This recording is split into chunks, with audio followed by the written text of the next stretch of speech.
Bem, eu não vou fazer uma análise do controle de constitucionalidade, mas vou examinar a relação, ou pelo menos a tentativa histórica de verificar que o controle de constitucionalidade foi no Brasil uma criação política, tendo em vista necessidades políticas.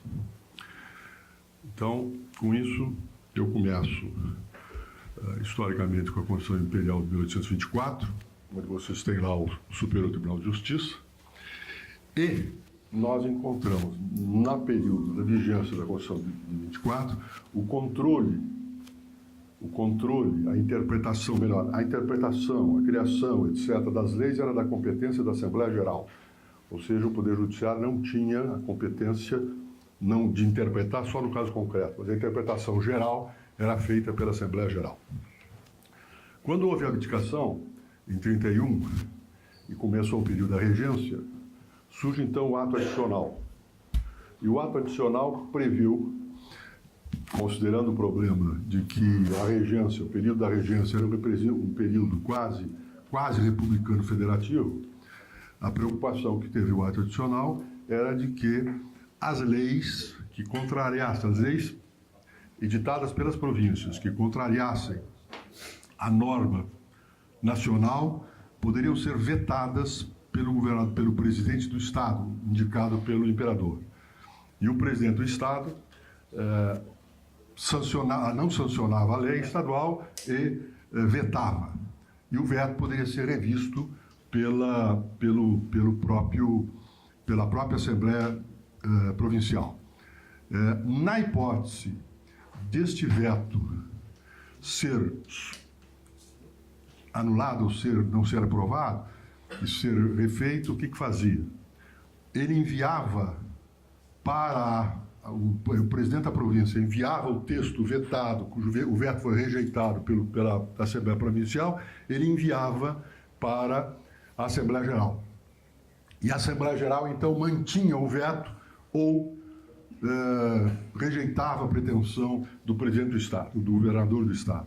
Esse fenômeno era exatamente para manter a unidade do processo federativo. Quando veio o regresso, ou seja, caiu a regência e houve o golpe da maioridade, com o golpe da maioridade, logo após a seguir, veio a lei de interpretação. E a lei de interpretação colocou nessa competência de veto, etc., etc., não só para as leis federais, como também para os tratados, mas colocou também quando contrariasse a Constituição Federal, a Constituição Imperial. Ou seja, o controle da constitucionalidade começou a nascer, exatamente da Constituição, começou a nascer com o ato adicional de 1834, que era exatamente atribuindo poderes. Por que foi feito isso? Porque o período da regência, que foi um período de revoluções conhecidas, Sabinada, Cabanada, etc., o período da regência era um período de dissolução nacional. Estava começando a haver uma possibilidade de secção. E aí o que eles fizeram? Eles atribuíram, portanto, o controle da legislação estadual, ou melhor, provincial, à Assembleia Geral. Essa foi a razão política. Porque vejam o famoso discurso pronunciado logo no início do regresso por... escapou o nome. Nesse discurso ele disse que eu fui republicano ou libertário, mas agora Bernardo Pereira de Vasconcelos. O Bernardo Pereira de Vasconcelos faz um discurso maravilhoso, mostrando exatamente que o retorno àquela situação era um retorno que deveria ser feito... Deixa eu levantar, porque eu não posso falar sentar. Bem, quando veio a República, nós tivemos um fenômeno. Um fenômeno porque, na verdade, o 15 de novembro não era inicialmente para derrubar o Império, era para derrubar o gabinete liberal do Visconde de Ouro Preto. Foi uma intriga feita por Benjamin Constant Botelho de Magalhães, coronel do Exército e que era professor da Escola Militar, na visita ao Marechal Deodoro, disse ao Marechal Deodoro que o imperador desceria no dia 16 de Petrópolis para indicar e compor um novo gabinete. E esse novo gabinete seria presidido pelo senador Gaspar da Silveira Martins, do Partido Liberal do Rio Grande do Sul. Grande Gaspar. E aí acontece o seguinte, que o Gaspar era grande em muitas coisas, inclusive era um ativista. E do ativismo ele conflitou-se com o Marechal Deodoro no Rio Grande do Sul, porque o Gaspar tirou a namorada do Marechal. Conquistou a namorada do Marechal, é verdade, e ficou com a namorada do Marechal. E com isso o Marechal enfureceu-se, porque iria voltar o seu inimigo amoroso lá do Rio Grande. E aí o que faz? Transforma a queda do gabinete liberal do Visconde Ouro Preto, porque o que os militares queriam era a nomeação do conselheiro Saraiva, que era ligado aos militares. E a discussão e a origem do conflito era um conflito que hoje nós chamaríamos, daqueles tipos de maldades que o Nelson Machado é conhecido, como contingenciamento do orçamento da Força Imperial, ou seja, do Exército Imperial. Ou seja, nós já tivemos antecedentes do Nelson Machado há algum tempo. Ele se escondeu lá. Ó. Bem, aí vem o quê? Surge a República. Portanto, a República foi uma entrega dos militares à mão dos republicanos em decorrência de situações circunstanciais puras. E os republicanos o que fizeram? Bom, é agora.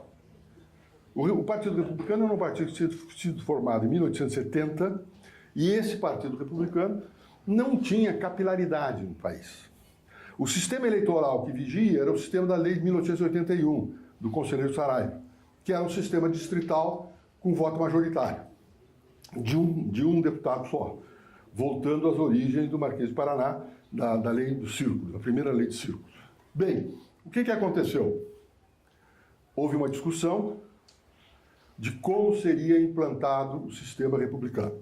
Duas correntes se formaram. A corrente liderada por Miguel Lemos, do Apostolado Positivista do Brasil do Rio de Janeiro, e a outra corrente liderada por Júlio de Castilhos, que era do Positivistas Gaúchos. A primeira queria que o Marechal outorgasse a primeira Constituição Republicana, e a segunda, de Júlio de Castilhos, queria a formação de uma Assembleia Constituinte.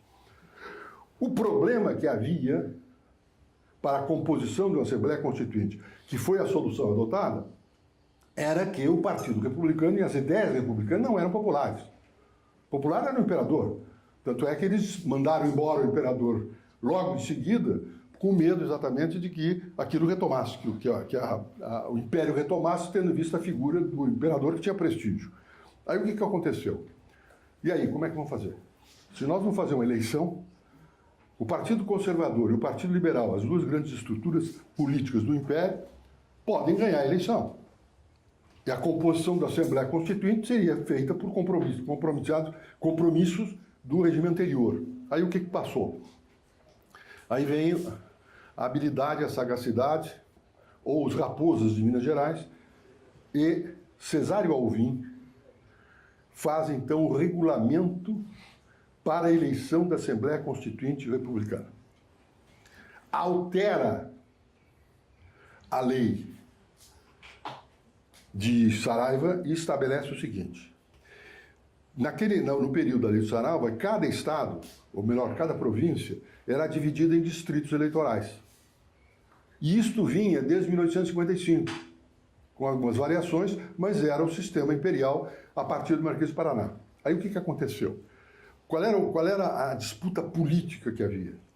Os liberais e os conservadores é que disputavam o distrito. O que faz o Cesário Alvim? Ele transforma os novos estados federados e as províncias em um distrito único e determina que cada eleitor vote em lista completa. Faça uma lista completa correspondente ao número de deputados de cada uma dos estados. Qual foi o dilema que aconteceu? O eleitor estava acostumado a votar ou nos conservadores ou nos liberais. E qual era o conservador que ele votava? Ele votava no conservador do seu distrito eleitoral, fulano de tal. Barão de Cruz Alta, por exemplo, que era um dos clássicos. E agora? Eu tenho que votar para mais 5, já que a província tinha, aliás, o estado tinha 6. Ele que votava em conservador não votaria no liberal, hipótese alguma. E aí o que aconteceu? votou nos candidatos republicanos porque estes não representam nada no conflito liberal-conservador. E o resultado foi a unanimidade, digamos, republicana da Assembleia Constituinte inicial. Ou seja, foi uma manobra de uma engenharia eleitoral genial para efeito de conseguir suprir a falta de capilaridade do Partido Republicano em todo o país. E aí se deu a Constituição 91. Agora, quando começa, e aquele livro do Hull, que conta, enfim, que conta os debates da Constituição 91, ele mostra claramente o conflito entre duas posições. Uma posição, digamos, que pretendia assegurar aos estados se afastar da federação, que era exatamente a posição do apostolado positivista do Brasil, e o Miguel Lemos deu uma sugestão, e isso começa no exórdio da Constituição. O texto do exórdio da Constituição, feita por Miguel, que foi derrotada, diz o seguinte: as pátrias brasileiras, reunidas em Assembleia Nacional Constituinte, resolvem constituir os Estados Unidos do Brasil. Ou seja, queria a possibilidade da secessão. Aí começou a discussão, não se permitiu isso, e o resultado final de tudo isso, dessa discussão entre esse conjunto, foi exatamente transformar a federação em cláusula pétrea. A federação foi instituída com cláusula pétrea não para voltar ao Estado unitário do Império, mas para sim evitar a secessão. Esse foi o jogo. Não tem nada a ver o fato de, não, foi feita a federação para voltar. Não é nada disso. Era exatamente para impedir que houvesse, era a concessão que foi feita no acordo político com os secessionistas, a possibilidade de dizer, não, então vamos fazer o seguinte, vamos fazer uma federação com um nível de autonomia estadual forte, porque a Constituição 91 deu um federalismo forte, mas não pode ser seccionário. E aí se aprovou essa matéria. Aí se criou também o Supremo Tribunal Federal, digamos, na conversão do Superior Tribunal de Justiça no Supremo Tribunal Federal. Você sabe muito bem que na história brasileira você não tem rupturas, você tem transições de dentro do regime anterior. Aí criou o Supremo Tribunal Federal com uma função. Primeira discussão sobre a formação da justiça republicana é que os juízes do Império não queriam ser juízes dos estados. Eles queriam continuar vinculados à nova União Federal. E aí teve que se manter, criar-se a Justiça Federal, que era a forma de você acolher os juízes imperiais. E se atribuiu poderes legislativos muito fortes às Assembleias Legislativas Estaduais. E aí qual era o problema que tinha? Você tinha o Supremo Tribunal, que era a segunda instância da Justiça Federal, era o Tribunal de Justiça. A competência estava definida no decreto 848. Com isso, o que se aconteceu? E o Supremo se atribuiu ao Supremo, na Constituição Imperial, a função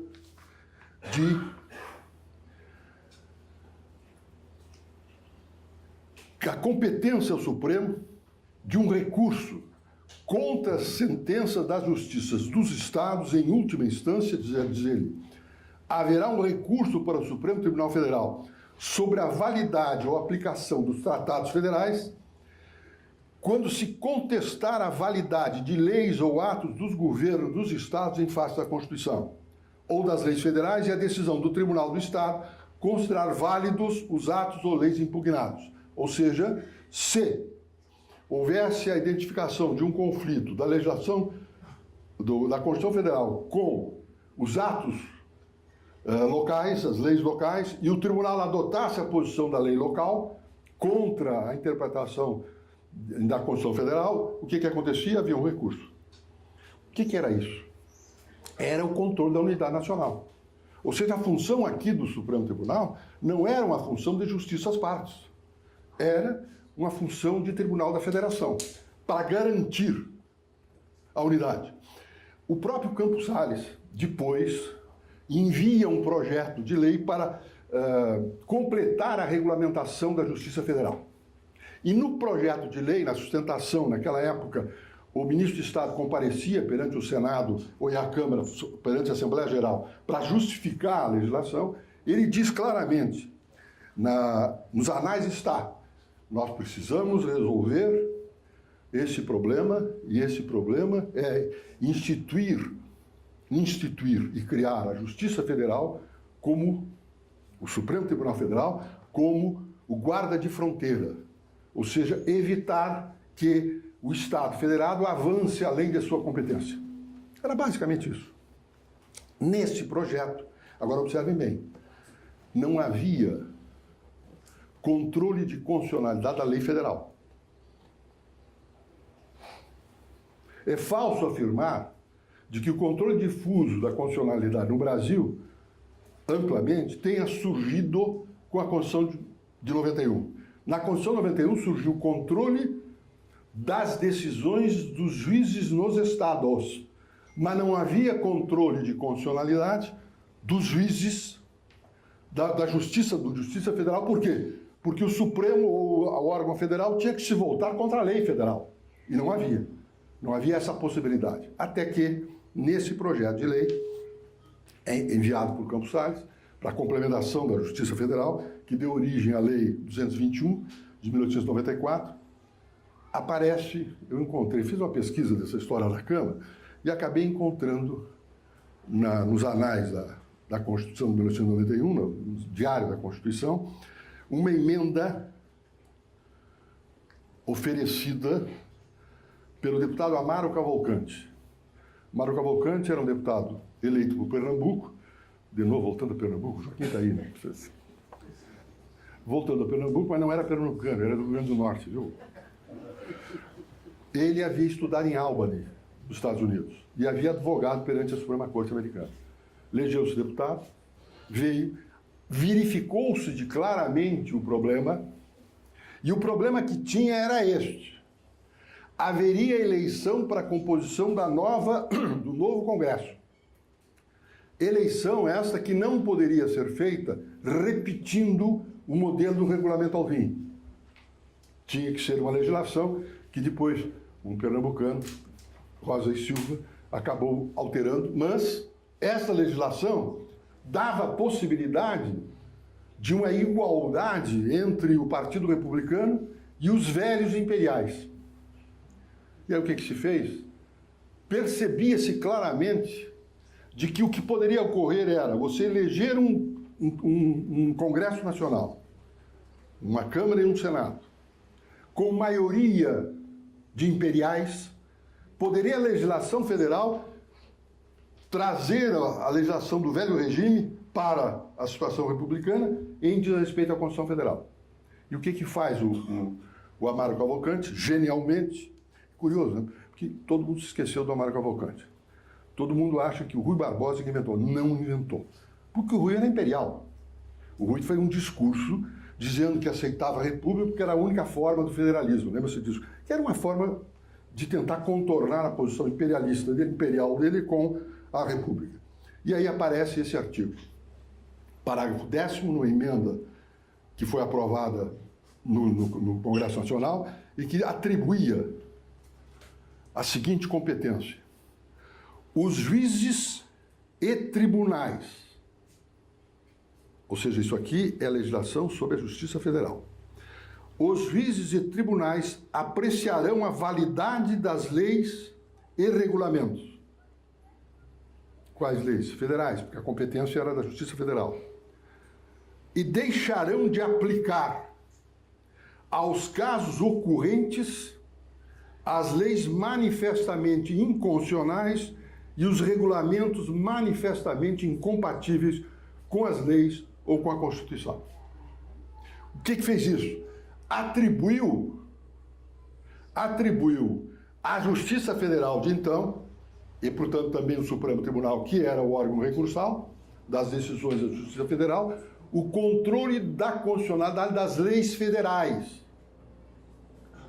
Ou seja, o Congresso abriu mão de uma competência que tinha de fazer leis e atribuiu ao Supremo Tribunal a qualidade à Justiça Federal, a qualidade de fiscalização das suas posições, das suas decisões. Para quê? Para fazer com que o Supremo fosse a manutenção do modelo republicano. Assegurava a vigência da Constituição por sobre legislação que viesse a não ser compatível com a Constituição republicana. Ou seja, é guardião da Constituição nesse sentido. E a renúncia feita pelo Congresso, entregando ao Supremo, estava tirando dele, Congresso, essa competência, e entregando ao Supremo, era exatamente por quê? Porque tinham receio de que a Marinha Imperial viesse a controlar o Congresso a ser eleito na eleição presidida, já no caso, por Floriano Peixoto, de 1894. Então, não foi uma criação, digamos, meramente acadêmica, foi para responder uma necessidade política. E vejam bem digamos, a coincidência ou a identidade. Deixarão de aplicar as leis. Foi essa a solução que deu Marshall no conflito Marlboro versus Madison. E nós sabemos perfeitamente que o Judicial Review americano, que foi uma criação da Suprema Corte americana, foi decorrente do conflito em dois partidos políticos. O Partido Republicano, que havia assumido a gestão do país todo, com a eleição de Jefferson contra Adams, que derrotou Adams, e controlou não só o Executivo, como também o Legislativo, a Casa de Representantes e o Senado. Mas o que fez Adams antes de entregar o poder para Jefferson? Nomeia uma enormidade de juízes federais e nomeia como presidente da Suprema Corte o seu secretário de Estado, que era o Marshall. E foi exatamente na posição de Marshall que tentou assegurar o controle das ações do Partido Republicano. Tanto é que a inimizade de Marshall e Jefferson foi a vida inteira. E o Marshall ficou controlando a Suprema Corte durante 25 anos como presidente. E aí o que ele fez, o Marshall? Lembre-se disso. Ele era o secretário de Estado, o chefe da Casa Civil, o secretário de Estado do presidente Adams. O presidente Adams nomeia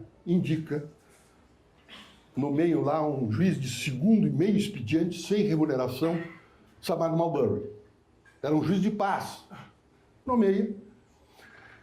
É submetido ao Senado, o Senado, maioria republicana, aliás, federalista na época, aprova, porque foi antes da transmissão do poder, aprova o nome de Marlboro, mas o Marshall esquece-se do diploma, de entregar o diploma na pressa para o Marlboro. E fica esse diploma na mesa da Secretaria de Estado. Assume Madison. E Madison encontra aquilo, não vamos entregar. Porque era a reação contra os Midnight Judges que haviam sido nomeados pelo Adams. Porque o Adams, durante todo o período, ele nomeou juízes para tudo que era tribunal. Aí surge um rito of mandamus contra o Madison, para que o Madison entregasse um rito mandamus organizado pelos federalistas. O Marlboro não tinha nada a ver com isso. O Marlboro era um juizinho de que não ia ganhar dinheiro, não ia ter nada. Aproveitaram esse fato para tentar conflitar já com o governo republicano de Jefferson. E entram com o rito of mandamus. Ora, o Partido Republicano era frágil. Aliás, federalista era frágil naquele momento. Eles eram do norte. Haviam assumido o pessoal do sul, que era do Partido Republicano de Jefferson, que era o conflito norte-sul. Aí o que aconteceu? O Madison recebe isso e tem a famosa sentença Marlboro versus Madison, que inverte completamente o modelo de sentença. O Marshall se pergunta assim: Marlboro tem o direito que alega? Primeira pergunta dele. Responde que sim. E tem o direito que alega, foi nomeado, foi escolhido, tal, né? E aí ele faz um linguajar muito claro entre distinção entre ato constitutivo e ato declaratório, aquela história que o diploma não constituía,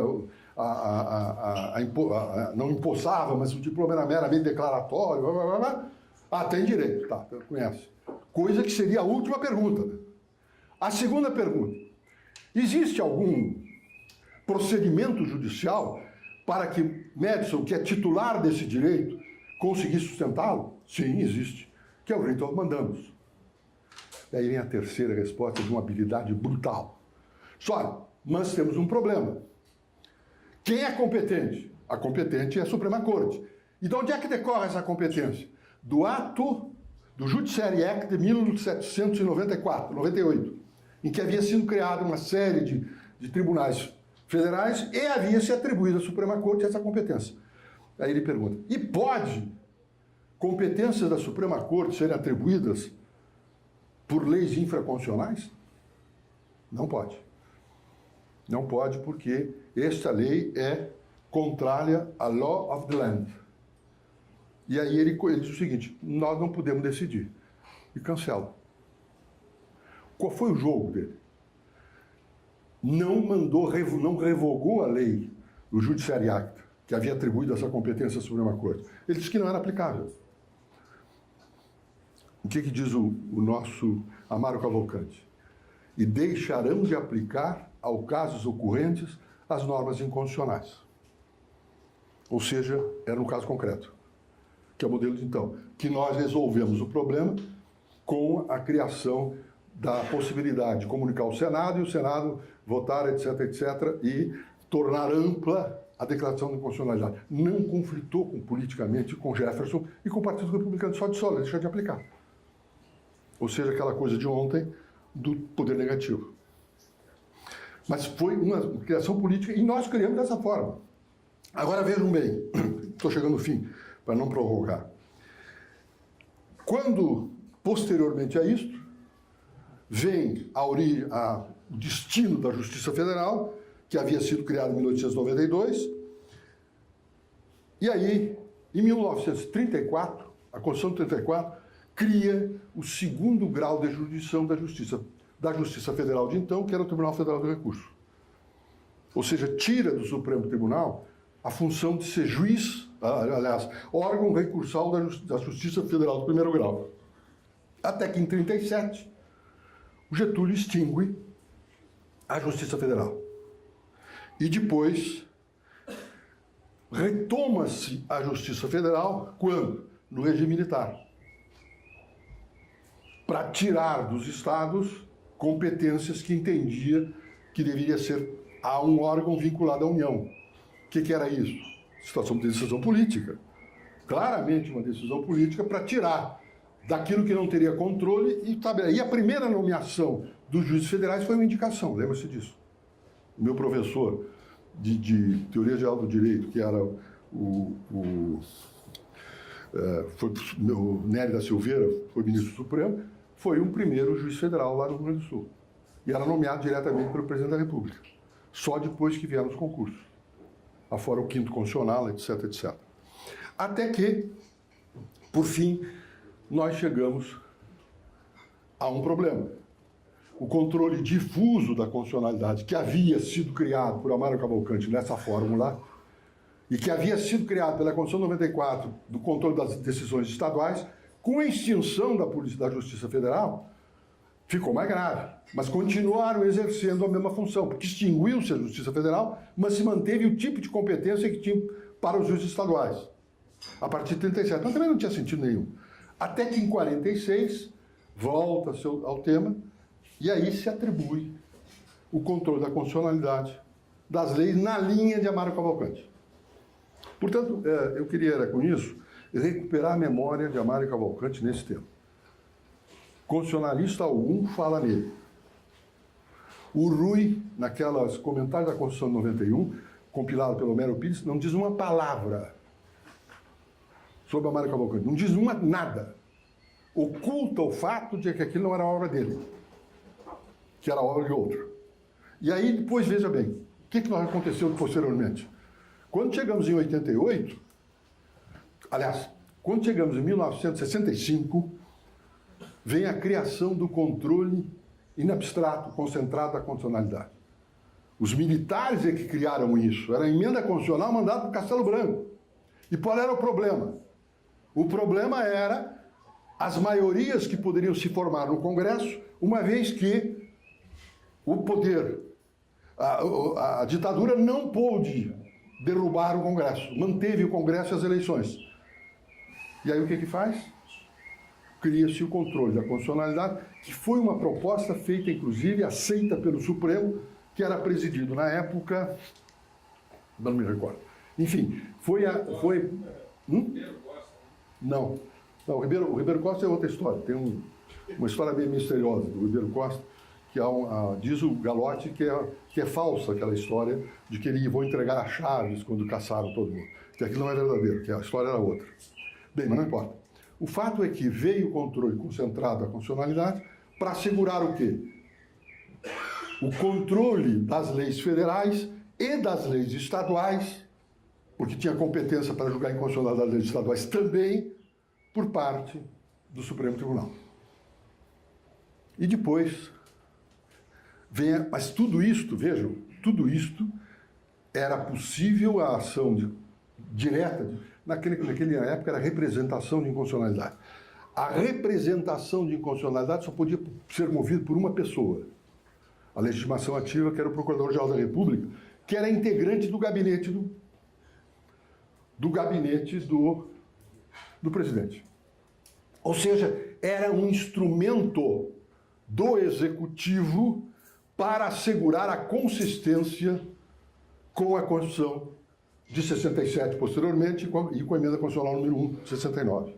Quando veio 88, aí se estendeu a legitimação ativa. Além de se tirar o Procurador-Geral da República na sua relação com o governo federal, se estabeleceu a competência. E aí, qual foi o fenômeno que aconteceu? O controle difuso foi perdendo a importância. Agora, aconteceu um fato que dá também explicação política. Eu estou contando história política, não estou contando história de gênios constitucionais. Não.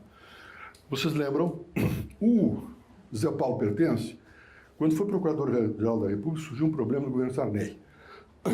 Havia uma lei que os estados não estavam aplicando. A Justiça Estadual não estava aplicando.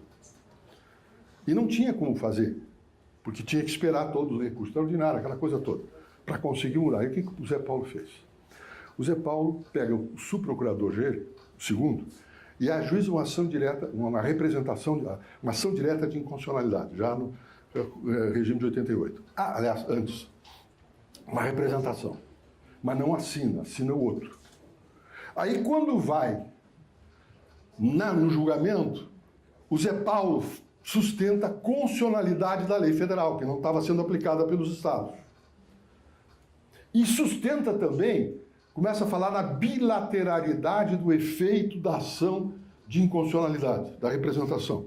Ora, se julgou negou a procedência a ação direta, ou essa representação, o efeito é que se reconheceu a constitucionalidade da lei. Teve que inventar essa história para conseguir manobrar esse problema de você não ter a possibilidade de declarar a constitucionalidade de uma lei que estava sendo negada a sua aplicação pela legislatura estadual, pela magistratura estadual principalmente. Aí, já no governo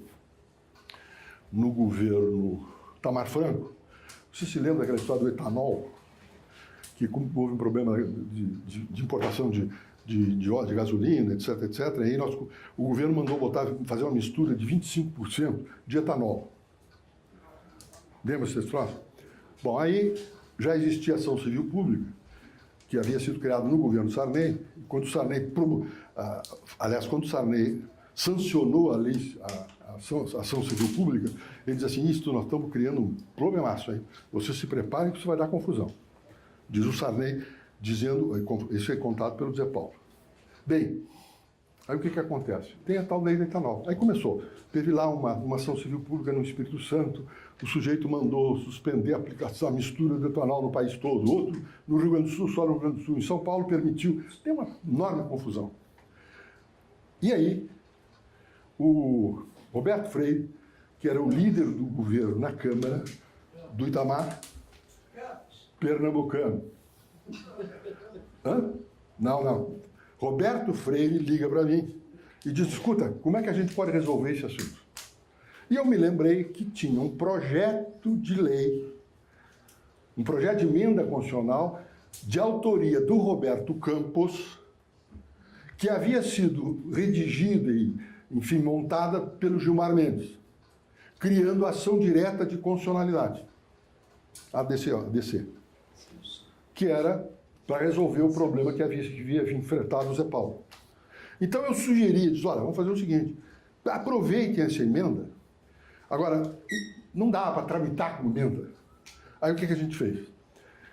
Havia uma reforma tributária que havia sido iniciada no governo Collor, e o grupo do governo havia sido presidido pelo Ari Osvaldo Matos Filho, e estava tramitando essa reforma na comissão especial, presidida essa comissão pelo deputado baiano Benito Gama, e a gente vai conversar com o Benito e diz, olha, temos que resolver esse assunto, vamos enfiar nessa reforma um artigo, um texto do relator, no substitutivo à PEC do Executivo, e enfia ação direta de constitucionalidade. Mas precisamos deixar uma gordura, para quando houver problema político a gente ter com que negociar. Aí colocou-se isto, e colocou-se também no texto do Benito a ação de uniformização do direito federal, de competência do STJ. A OAB, que tem horror desses poderes concentrados, e horror não é um horror, digamos, teórico, é um horror de mercado de trabalho. Porque se tu concentra uma decisão lá em cima, você evita as longas demandas que terão no país todo e que dará honorários para alguém. Aí o que aconteceu? Não deram-se conta daquilo, foi aprovado. Ninguém tomou conta daquele assunto. Ninguém soube que aquilo está sendo discutido. Eu fui à comissão explicar o que estava acontecendo e tal. Eram todo pessoa economista, não interessava por esse assunto. Ah, não, é ótimo, é ótimo. Então aprovou. Vai para o Senado. Na distribuição no Senado, o líder do Senado atribui a relatoria dessa emenda constitucional global sobre a reforma tributária ao Josafá Marinho. Aí quando saiu o Josafá, disse, pronto, agora estamos liquidados, vai dar problema. Então vai Josafá, aí quando houve aprovação, todo mundo ficou sabendo da criação aquelas duas ações, absurdo, a gritaria toda. Aí nós fomos, o Josafá disse, eu vou dar parecer contrário a esses dois textos, não sei o quê. Mas Josafá, nós temos um problema.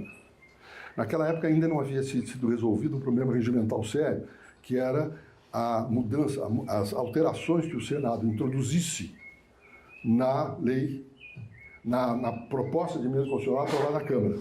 Se qualquer alteração que fizer, começava tudo de novo. Era aquele negócio do ping-pong. Olha, se nós fizer isso, vai dar problema. Vai dar problema porque puxa para cá, puxa para lá, e negociamos, entregamos para o Josafá a ação, essa de uniformização do direito federal, competência do STJ, e ficou a ACO. A DC. Ficou a DC porque, na hora da aprovação, ficaram satisfeitos os que eram contra as duas, porque nós entregamos uma, que era exatamente aquela que havíamos programado fazê-lo para integrar. E aí surgiu a DC. A mesma coisa, eu estou botando a coisa no chão, para mostrar como as coisas funcionam. E aí eu encerro, desculpe. O outro poder concentrado do Supremo surgiu com aquela do preceito fundamental, a ADPF. Você sabe como é que nasceu esse tal de ADPF? Foi o seguinte. Sandra Starling, deputada federal do PT por Minas, e o PT, sempre em conflito com a mesa, queria que fosse examinado, submetido ao Supremo Tribunal Federal as decisões do presidente da Câmara ou da Câmara na aplicação do regimento interno. Ou seja, as questões de ordens poderiam ser objeto de uma ação. E aí ela aproveitou a IDPF, que estava lá parada, que estava aquele negócio da Constituição, ninguém sabia bem o que era aquilo, foi posto na época daquela forma mesmo, tanto é que se deixou para a lei, porque não sabia bem o que era aquele negócio. Aí ela entra com um projeto de lei para o controle, através da ADPF, das decisões internas da Câmara e do Senado, aplicações do regimento interno. Porque eles entendiam que o PT estava perdendo as votações, porque perdia sempre as decisões do presidente, era contra ele, etc, etc. Aí o que a gente fez? Olhamos aquele negócio, eu vi aquele negócio, e aí, numa conversa com o Gilmar, era relator na Comissão de Justiça o deputado Prisco Viana, do PFL da Bahia. Aí conversamos com o Prisco e introduzimos o texto que tem hoje sobre a ADPF.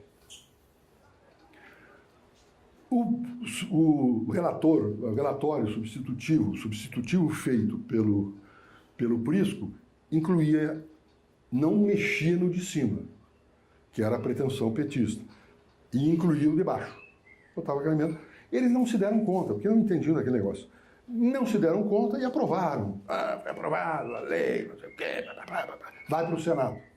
Relator no Senado, com essas duas competências, com as duas, a DPF para o regimento e também a do modelo de hoje, vai para o Senado e é relator. Como a emenda, como o projeto inicial era do PT, nomeia-se relator foi presidente da Petrobras, como era o nome dele? José Eduardo Dutra. Nomeia-se relator José Eduardo Dutra. Nomeia-se relator, o Eduardo faz um discurso enorme, elogiando a lei, etc. e tal. Aí surgiu um problema. Olha, se nós resolvemos mexer na parte do regimento, vamos ter problema. Então vamos fazer o seguinte, vamos aprovar, porque o PT está aprovando tudo, eles não estão se dando conta do segundo conjunto, aprovamos tudo, depois, quando for para a sanção, o Fernando Henrique veta a parte do regimento interno. Foi isso que aconteceu. E aí surgiu a DPF. Ou seja, eu estou mostrando para vocês as negociações, os jogos políticos para a criação disso. E a DPF surgiu como está sendo muito utilizada em relação a isso. Ou seja, nós não podemos deixar, e há uma tendência muito forte dos teóricos do direito constitucional, querer desvincular a criação e o nascimento dos institutos jurídicos como se fosse uma coisa apolítica. Não é. Aparece tendo em vista circunstâncias políticas. E aí, quando você começa a atribuir certas genialidades a alguém que fez aquilo, não tem genialidade nenhuma. Aquilo decorreu de uma necessidade política e para compor uma necessidade política, ponto. Não é aquele... Depois você... Aí veja bem, e isso é comum. Eu me lembro, quando discutimos o regime interno, nós tínhamos posto lá os direitos e garantias individuais da Constituição na frente. Como título primeiro. Aquilo foi os juristas todos, os constituintes, o compromisso do constituinte com os direitos humanos, saiu do artigo daquele local tradicional, entre o artigo 140 e 145 da Constituição, mas botaram na frente, isso foi uma maravilha e tal. Eu assisti isso na USP, no Lago São Francisco, com um sujeito fazendo um elogio para nós. Diz um sujeito do meu lado assim, o Nelson, a versão não é essa, nós sabemos. Mas nós estamos gostando dessa versão, nós estamos gênios. Porque, na verdade, sabe o que aconteceu? Foi a ideia do Fernando Henrique. Vamos trazer os direitos e garantias individuais para frente, aprovamos eles que são genéricos, e com isso nós criamos prejudicialidades na discussão do sistema econômico e sistema social, do regime social e econômico. Porque aí você já tinha as decisões prévias, daí a amplitude do texto, que era exatamente para evitar o agravamento das discussões na ordem econômica e social. Não tinha nada a ver com prestígio, com os direitos econômicos. Tinha a ver, sim, com a necessidade política de você reduzir o conflito na ordem econômica. E eu não sou o pai disso, quem foi o pai disso é o Fernando Henrique. Muito obrigado.